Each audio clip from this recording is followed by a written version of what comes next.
کبیرہ گناہ کرنے والا جہنم میں جائے گا، معاف کر دو، اس کا قانون، اس کی رحمت ہے، یہ آخری انسان جہنم سے نکلے گا، آخری سب سے زیادہ سزا کاٹ کے نکلے گا۔ جب وہ جنت کے دروازے پر اللہ تعالیٰ اس کو نا اوپر لائیں گے، یہاں ایسے آ جائے گا، یہ پیچھے کمر کو آگ لگ رہی ہے اور یہ آزاد ہو گیا ہے۔ اب اللہ اسے دل لگی فرمائیں، اس کو ایک درجہ دکھائیں،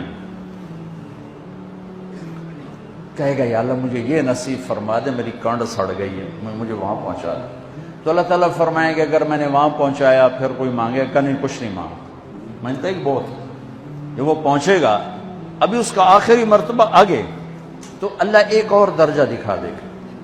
جب اسے دیکھے گا تو انسان کی طبیعت میں لالچ تو ہے، رکتا تو ہے نہیں، تھوڑی دیر بعد کہے گا یا اللہ اے دے دے، تیری کڑی کمی۔ تو اللہ تعالیٰ کہیں گے پھر اور مانگے گا نہیں، بالکل نہیں مانگتا۔ تو اللہ تعالیٰ وہاں پہنچا دے، پھر ایک اور دکھا دے گا، تھوڑی دیر تو صبر کرے گا، پھر کہے گا یا اللہ کوئی گل نہیں، اے دے دے، تیری ان کا گھاٹا ہے، اور مانگے نہیں، بالکل تیری عزت کی قسم۔ اب اللہ اس کو اس کا اصلی درجہ دکھائے گا، لیکن اب یہ ڈر جائے گا کہ اتنی باری میں چکر بازی کی تھی، جب ہوں مانگیا تھا کہ نہیں واپس ادھر ٹکٹ نہ لگے، لہٰذا وہ چپ ہو جائے، مانگے گا۔ اب اندر ہی اندر وہ ڈر رہا ہے، اور ادھر بے صبرا بھی ہو رہا ہے، آدمی پیدل ہوتا ہے، چل کوئی سائیکل ہی دے دے، میں سورا بھی دے دے، کوئی گھر نہیں چلاواں تو صحیح۔ جب سائیکل آتا ہے تو کوئی موٹر سائیکل گزرتا اللہ صحیح ہے، کوئی موٹر سائیکل دے دے، میں ہمیں سزوکی ہوئے وہ تو دے دے۔ جب سزوکی موٹر سائیکل آ جاتا ہے پھر گاڑیوں دیکھتے پہ کہتے ہیں کوئی موٹر ہی دے دے، ہمیں سزوکی ہوئے۔ جب سزوکی آتی پھر آنا یا اللہ ٹویوٹا دے دے، جب ٹویوٹا آتے یا اللہ لینڈ کروزر دے دے، مقدہ تک کدا ہی نہیں آتا ہرس و حوث۔ اس لیے میرے نبی فرمایا قبر کی مٹی تیرے حوث کو بھرے گی۔ جب وہ چوتھا درجہ نظر آئے گا نا، جو اس کا اصل ٹھکانہ ہے، اب ڈرے گا کہ کہیں ریورس نہ ہو جاؤں۔ اب اللہ کہے گا میرے بندے اللہ تسأل، مانگتے نہیں، کہے گا یا اللہ اب مجھے ڈر لگتا ہے کہ تم مجھے پیچھے ہی نہ ہٹا دے۔ تو اللہ تعالیٰ فرمائیں گے اچھا یہ بتا، میں آپ کو بتا رہا تھا کہ لا الہ الا اللہ پاسپورٹ ہے، محمد الرسول اللہ ویزا ہے۔ کس ملک کا ویزا ہے؟ جس کا سب سے چھوٹا درجہ، چھوٹے پر میں اتنا زور لگا رہا ہوں کہ اور میرے کو زور ہے ہی کوئی۔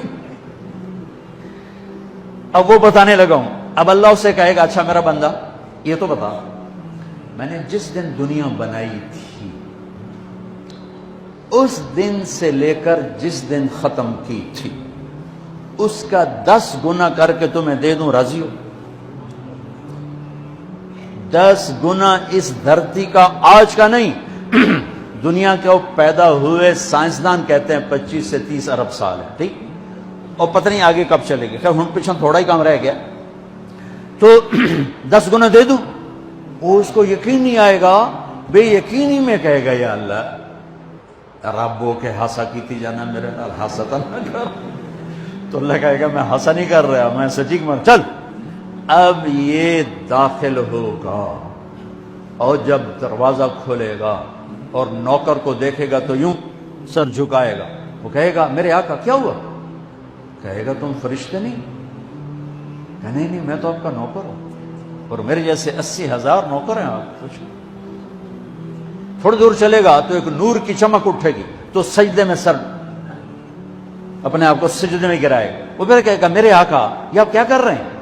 وہ کہے گا یہ سامنے جو نور ہے یہ میرے اللہ کا نور ہے، میں اللہ کو سجدہ کر رہا ہوں۔ کہے گا یہ آپ کے اللہ کا نور نہیں ہے، یہ آپ کے گھر کی روشنیاں ہیں، لائٹنگ۔ آگے چلے گا تو قالین آ جائے گا، اس قالین پر کتنا چلنے کا ہے یہ زمانہ، 40 سال چلتا جائے گا تو تب جا کے وہ قالین ختم ہوگا۔ 40 سال دنیا کے، وہاں تو 4 سیکنڈ میں اسے طے کرے گا۔ 40 سال لمبی کارپیٹنگ۔ نوابہ بہاولپور نے انڈیا سے بزرگ کو بلوایا تھا تو ان کے لیے کارپیٹنگ کی تھی، اسٹیشن سے لے کر محل تک، تو سارے ہندوستان میں غلغلہ مچ گیا، شور مچ گیا کہ نوابہ بہاولپور نے اتنا 4 میل لمبا قالین بچھا دیا۔ ادنا جو سب سے آخری لتر لتر کھا کے جنت میں جائے گا اس کی کارپیٹنگ 40 سال، آگے 80,000 نوکر. میں آیا ہوں تو یہ پھول لے کے کھڑے ہوئے تھے، وہ سارے پھول لے کے کھڑے ہوں گے اور کہیں گے اما آن لسیدنا ان نزورہ، ارے ہمارے آقا سارے جنتی جنت میں چلے گئے، آپ کدھر رہ گئے؟ ہم تو اسد سکنے پہ گئے. وہ کہ شکر کرو میں آ گیا جب میں بڑے لطر پہ بڑی دھلائی ہوئی ہے میری، تو انہوں کیا پتہ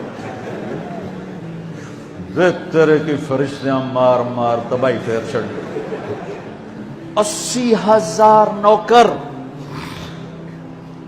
کوئی تنخواہ ان کے ذمہ نہیں، سب اللہ پر پوری کرے گا. کھلانا پلانا سب اللہ کے ذمہ، پہنانا سب اللہ کے ذمہ. ہاں تمہیں پتا جنت میں قد کیا ہے؟ 130 فٹ. 130 فٹ. آدم علیہ السلام کو اللہ نے 130 فٹ کی ہائٹ پہ بنایا تھا. ہماری اماں جان بھی 130 فٹ کی تھی. یہ بات تو شاید آپ سب کو پتا ہے کہ یوسف علیہ السلام دنیا میں سب سے خوبصورت مرد آئے. یہ بات شاید بہت سو کو پتہ نہ ہو کہ اس کائنات کی سب سے خوبصورت عورت حضرت حوا ہے. حضرت حوا سب سے حسین عورت، وہ بھی 130 فٹ کی تھی. جب جنت میں جائیں گے تو اللہ کے فضل سے اس قد کے ساتھ نہیں جائیں گے، یہ تو قد ایڈا سارا ہے. اور جنت کی حور 130 فٹ، تم کے 5.5 فٹ تو وہ جج پا کے پردے ہوتے. اب وہ 130 فٹ ہائٹ ہو اور ڈاکٹر یوسف 5.5 فٹ دا اندر گیا تو وہ ججی گم ہو جاؤنا.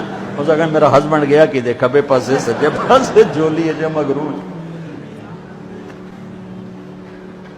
تو 80,000 نوکر کہیں گے کہاں رہ گئے؟ وہ کہے گا شکر کرو میں آ ہی گیا. پھر جب یہ میدان میں اس کو بٹھائیں گے 80,000، ایک ہاتھ میں برتن ایک ہاتھ میں پیالہ، 80,000 ڈرنکس اور 80,000 کھانے. یہ کھائے گا پخانا نہیں، پیے گا پیشاب نہیں. کھائے گا لذت میں کمی نہیں، پیے گا لذت میں کمی نہیں. کھانے کا نظام الگ ہے، پینے کا نظام الگ ہے. کھا پی کے جب فارغ ہوگا کہیں گے اب آپ اپنے اہلیت سے مل لیں، اپنی بیگم صاحب سے مل لیں. جنت کی حور یہ ایک دم غائب ہو جائیں گے. سامنے سے جب پردہ ہٹے گا تو ایک اور کائنات نظر آئے گی اور اس پر ایک لڑکی یوں بیٹھی ہوگی ایسے ٹھیک لگا کے. تھوڑا تختی چھوٹا نہیں تم دونوں کھاوا ایسے کر کے تو ایسے کر کے بیٹھی ہوگی. تو وہ جب اس پر نظر پڑے گی نا جنت کی لڑکی پر تو اس کی آنکھیں ایسی پھٹی رہ جائیں گی، ایسے ہی رہ جائیں گے. اور دیکھتے جا رہا 40 سال بس ایسے ہی بیٹھا رہے گا. جس نے جنت کے کالے کالے دوزخ کے کالے فرشتے دیکھے ہوں وہ حور نو وے کہ مرے گا نہیں تو اور کیا ہو وکھی جندہ وکھی. آخر وہ بولے گی اما لک فینا من رغبت، میرے آقا آپ میرے پاس نہیں آئیں گے؟ پھر اس کو ہوش آئے گا ارے بی بی تو کون ہے؟ کہتے تیری بیگم ہوں اور کون، تیرے انتظار میں بیٹھے بیٹھے گھڑیاں بیت گئی. تو یہ سب سے ادنا درجے کی جنت ہے، تو اعلیٰ درجے کی جنت کیا ہوگی؟ اور یہ ایمان والی عورت جو دنیا میں اللہ اس کے رسول کو راضی کر کے چلی گئی، اس جنت کی لڑکی سے 70,000 گنا زیادہ خوبصورت ہوگی. میرے بچوں اللہ رسول سے تعلق بنا، محمدی بن جاؤ.